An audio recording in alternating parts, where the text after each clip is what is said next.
Hello students, आज हम लोग स्टार्ट करेंगे केमिस्ट्री का chapter number 4 that is carbon and it's compounds. तो चलिए कार्बन की प्रॉपर्टी से स्टार्ट करते हैं। पहली प्रॉपर्टी क्या है कि कार्बन का सिंबल होता है C और कार्बन एक नॉन मेटल है। सेकेंड पॉइंट है जितनी भी लिविंग थिंग्स हैं, हम अपने सराउंडिंग्स में जितनी भी लिविंग थिंग्स देखते हैं वो सब किससे बनी होती हैं? कार्बन बेस्ड कंपाउंड से, और उन्हीं कंपाउंड्स को हम ऑर्गेनिक कंपाउंड्स कह देते हैं। थर्ड प्रॉपर्टी क्या है? कार्बन हमेशा कोवैलेंट बॉन्ड बनाता है। आपने अपनी जूनियर क्लास में दो तरह के बॉन्ड पढ़े होंगे, एक होता है आयनिक बॉन्ड, दूसरा होता है कोवैलेंट बॉन्ड। आयनिक बॉन्ड क्या होता है? उसमें जो आयंस होते हैं उनकी या तो आयंस लूज किए जाते हैं या तो गेन किए जाते हैं, मतलब शेयरिंग नहीं होती है उसमें, लूज या गेन करते हैं उसमें इलेक्ट्रॉन्स को, ठीक है। लेकिन कोवैलेंट बॉन्ड्स में क्या होता है? इलेक्ट्रॉन्स को शेयर करके जो इनर्ट गैस स्ट्रक्चर होता है वो अचीव किया जाता है, ठीक है। तो कार्बन हमेशा कोवैलेंट बॉन्ड बनाता है। अब देखिए, कार्बन का एटॉमिक नंबर होता है 6। अगर इसको हम इलेक्ट्रॉनिक कन्फिग्रेशन में अगर इसको बांटेंगे तो K शेल में 2 जाएंगे और L शेल में 4 जाएंगे। अब हमको पता है आउटर मोस्ट शेल में 8 इलेक्ट्रॉन्स होने चाहिए to achieve the inner gas structure. अब यहाँ पर 4 इलेक्ट्रॉन्स है, तो या तो ये जो कार्बन का एटम है इन 4 इलेक्ट्रॉन्स को लूज करेगा या तो गेन करेगा, ठीक है। या तो 4 इलेक्ट्रॉन्स और गेन कर लेगा या फिर इन 4 को लूज कर देगा। लेकिन 4 इलेक्ट्रॉन्स को ऐड करना या फिर रिमूव करना ये पॉसिबल नहीं है। अब क्यों नहीं है? देखिए, ये कार्बन का स्ट्रक्चर है, ठीक है। ये न्यूक्लियस है, इसके अंदर प्रोटॉन और न्यूट्रॉन होते हैं। अब इसका एटॉमिक नंबर 6 है, मतलब 6 प्रोटॉन्स होंगे, और जितने प्रोटॉन्स होते हैं उतने ही इलेक्ट्रॉन्स होते हैं किसी भी एटम में, तभी वो इलेक्ट्रिकली न्यूट्रल होता है। अब मैंने यहाँ पर ये 6 प्रोटॉन्स बना देता हूँ सर्कल से, 2 3 4 5 6। अब इसके सराउंडिंग में 6 इलेक्ट्रॉन्स भी होंगे, 1 2 3 4 5 6, ठीक है। तो अब ये जो 6 प्रोटॉन्स होंगे ये 6 इलेक्ट्रॉन्स को होल्ड किए हुए हैं, ठीक है। लेकिन अगर इसमें एक्स्ट्रा इलेक्ट्रॉन्स आ जाते हैं, मान लीजिए ये 4 इलेक्ट्रॉन्स और आ जाते हैं, तो यहाँ पर 10 हो जाएंगे ना, 1 2 3 4।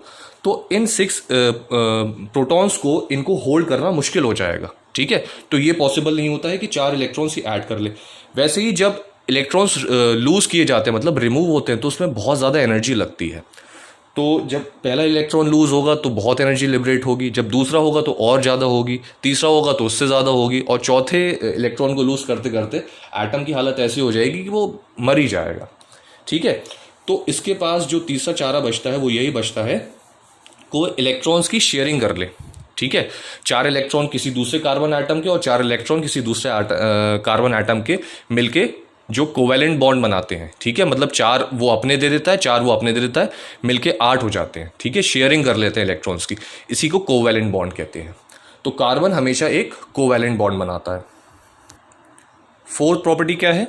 कार्बन टेट्रावैलेंट होता है। टेट्रा का मतलब होता है 4, वैलेंट का मतलब होता है वैलेंसी। इसका मतलब क्या हुआ? कार्बन की जो वैलेंसी होती है वो 4 होती है, ठीक है, क्योंकि वो 4 इलेक्ट्रॉन्स को शेयर कर रहा है, ठीक, इसलिए उसकी वैलेंसी 4 हो जाएगी। अब फिफ्थ प्रॉपर्टी देखिए, कैटेनेशन। कैटेनेशन कौन सी प्रॉपर्टी होती है कार्बन की?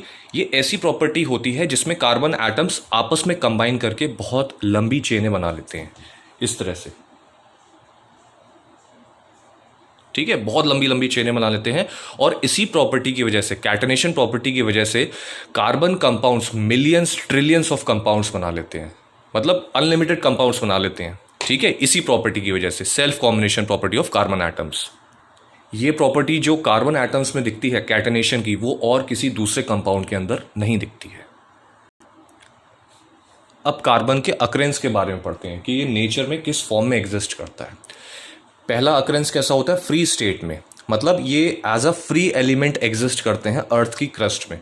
जब खुदाई होती है तो ये एज इट इज़, मतलब जो रॉ फॉर्म होती है इनकी, वो फ्री स्टेट कहलाती है, ठीक है। जैसे ग्रेफाइट हो गया, खुदाई करते हैं तो ग्रेफाइट फ्री स्टेट में मिलेगा, किसी के साथ कंबाइंड स्टेट में नहीं मिलेगा, किसी के साथ कंपाउंड इसने नहीं बना रखा होगा, ये अकेला मिलेगा ग्रेफाइट। फिर डायमंड हो गया, डायमंड भी फ्री स्टेट में एग्जिस्ट करता है, ठीक है, ये किसी के साथ कंबाइंड फॉर्म में नहीं मिलेगा। फिर दूसरा होता है हमारा कंबाइंड स्टेट, ये नेचर में कंपाउंड्स की फॉर्म में एग्जिस्ट करते हैं, जैसे फॉसल फ्यूल्स हो गए, है ना। फॉसल फ्यूल्स में आपका कोल, पेट्रोलियम, नेचुरल गैस, ये सारे क्या हो गए? कंपाउंड्स हो गए, ठीक है। ये एक से ज़्यादा सब्सटेंस से मिलकर बने होते हैं, इसलिए इन्हें कंपाउंड्स कह देते हैं, ठीक। फिर ऑर्गेनिक कंपाउंड्स, जितनी भी लिविंग थिंग्स होंगी, प्लांट्स हो चाहे एनिमल्स हो, उनके अंदर ये चीज़ें मिलेंगी, जैसे कार्बोहाइड्रेट, फैट्स और प्रोटीन्स।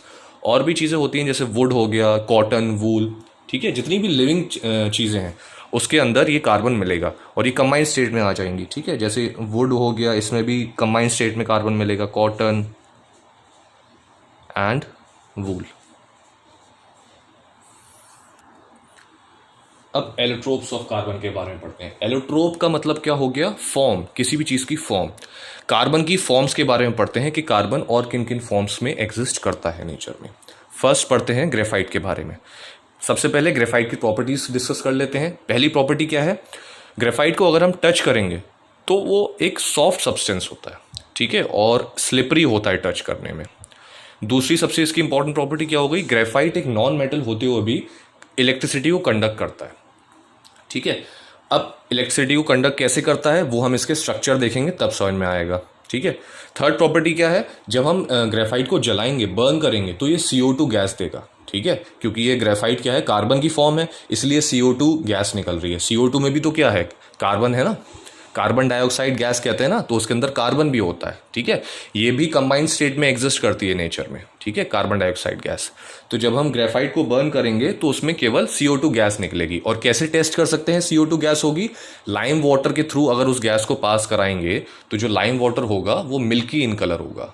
इनफैक्ट अगर हमें कोई भी कंपाउंड चेक करना है कि अगर उसके अंदर कार्बन है या नहीं है तो हम उसको बर्न करेंगे और जो उससे गैस पास होगी, ठीक है, जो भी उससे गैस निकलेगी, अगर हम उसे लाइम वाटर के थ्रू पास करवाएंगे तो वो उसको मिल्की कलर का टर्न कर देगी। क्यों? क्योंकि वो गैस होगी carbon dioxide, which shows that every compound is made up of carbon, ठीक है।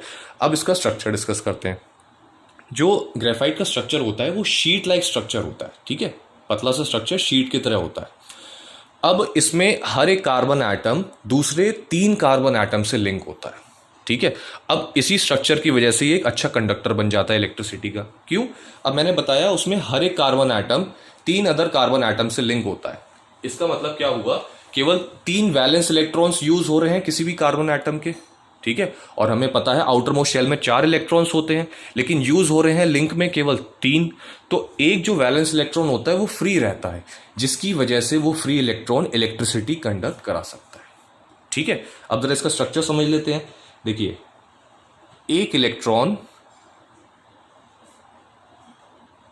3 इलेक्ट्रॉन से लिंक होगा, ठीक है, 1 2 3 हो गए।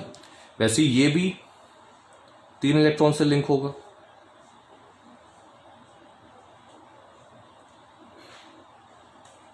ठीक है।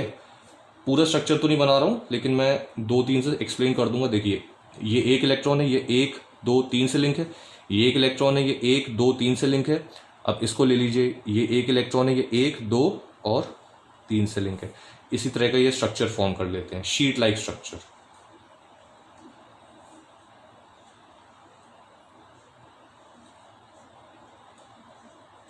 ठीक है। ये स्ट्रक्चर हो गया।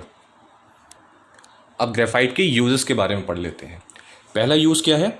अब मैंने बताया था ग्रेफाइट टच करने में सॉफ्ट और स्लिपरी होता है, तो ये एक ल्यूब्रिकेंट की तरह भी काम करता है। जो मूविंग पार्ट्स होते हैं, फास्ट मूविंग पार्ट्स होते हैं मशीनरी में, तो ये एक ड्राई ल्यूब्रिकेंट की तरह काम करता है उन मशीनरीज में। दूसरा क्या हुआ? हमने पढ़ा था एक अच्छा कंडक्टर होता है इलेक्ट्रिसिटी का, ठीक है, इसलिए ये इलेक्ट्रोड्स में यूज होता है। जो ड्राई सेल्स होते हैं ना, बैटरीज होती हैं, उसके अंदर जो इलेक्ट्रोड बनता है, कार्बन इलेक्ट्रोड, वो ग्रेफाइट से ही बनता है, ठीक। तीसरा यूज क्या हो गया? ये पेंसिल लीड्स, ठीक है, जो पेंसिल्स होती हैं उसमें जो लीड देखते हैं वो भी ग्रेफाइट की बनी होती है। तो ये ग्रेफाइट के यूज हो गए। अब हम डायमंड के बारे में पढ़ते हैं। अब सेकंड हमारा एलोट्रोप है डायमंड।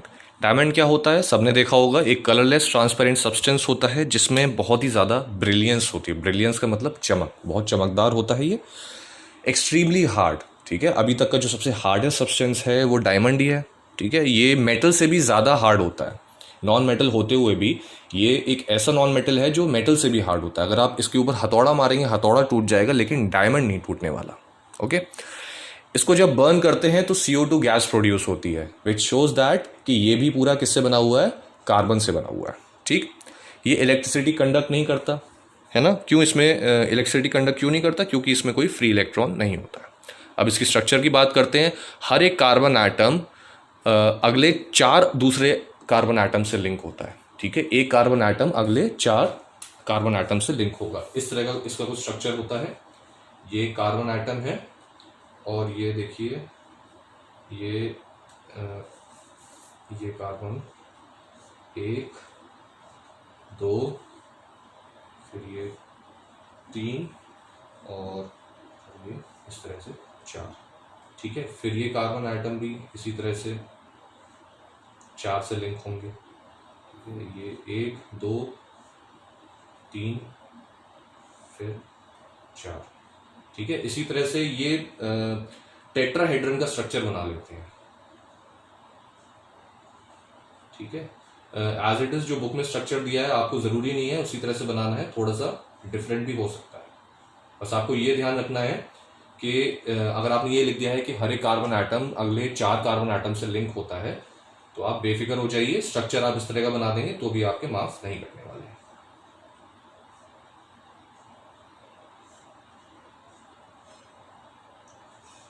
थोड़ी खिचड़ी पक गई है,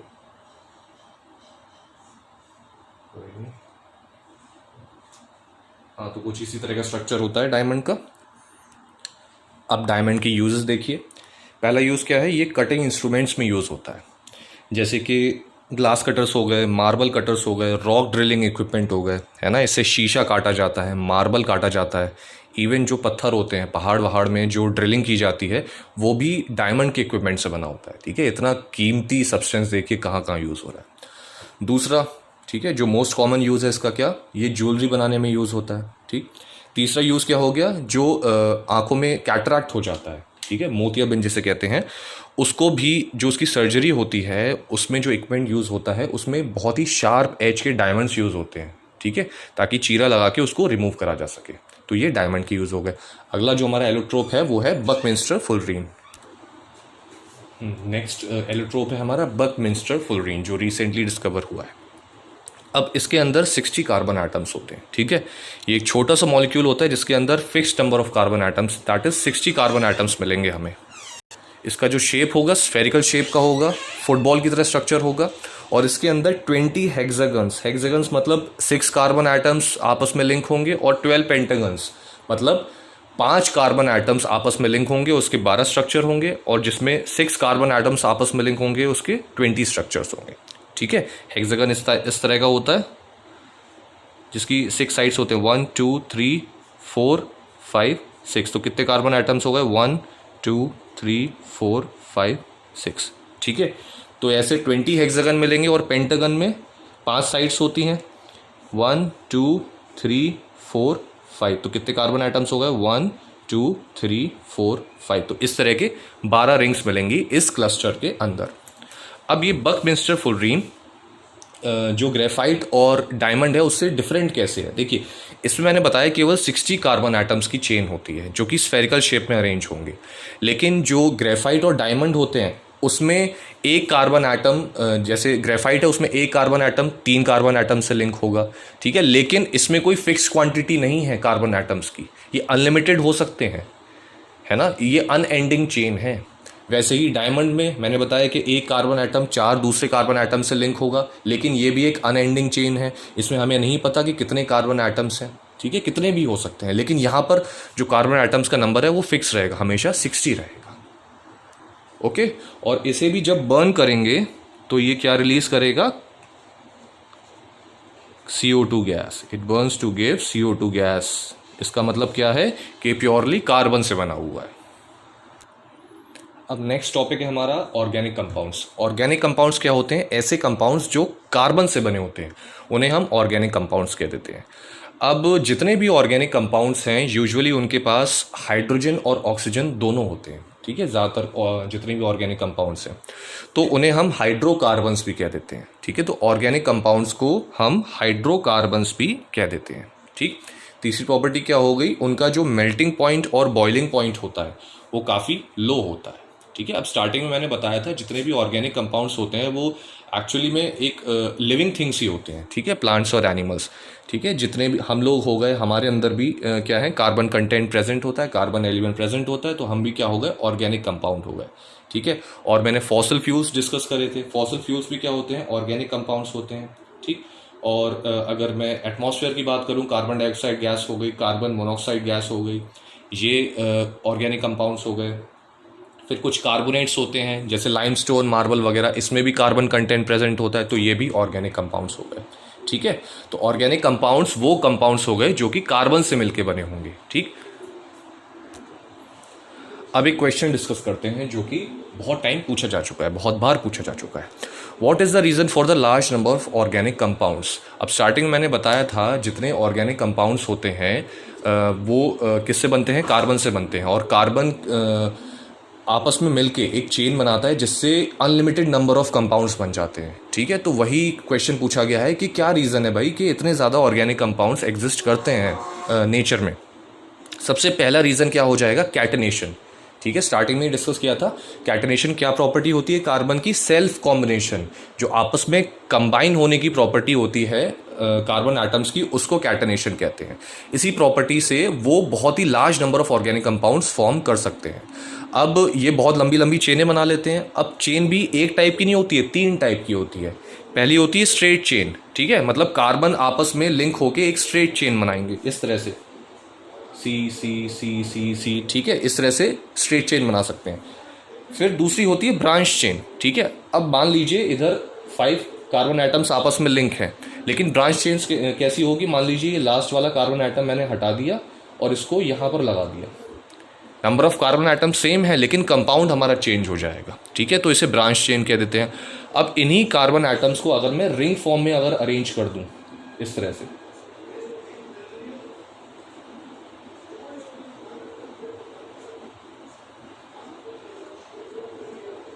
ठीक है, यही 5 एटम हैं लेकिन मैंने इन्हें रिंग फॉर्म में या फिर क्लोज फॉर्म में अरेंज कर दिया। ठीक है, तो ये रिंग टाइप या क्लोज चेन हो जाएंगे, लेकिन 5 कार्बन एटम्स ही हैं लेकिन ये कंपाउंड हमारा चेंज हो गया। ठीक है, तो कैटनेशन प्रॉपर्टी की वजह से large number of compounds exist कर पाते हैं, ऑर्गेनिक कंपाउंड्स एग्जिस्ट कर पाते हैं।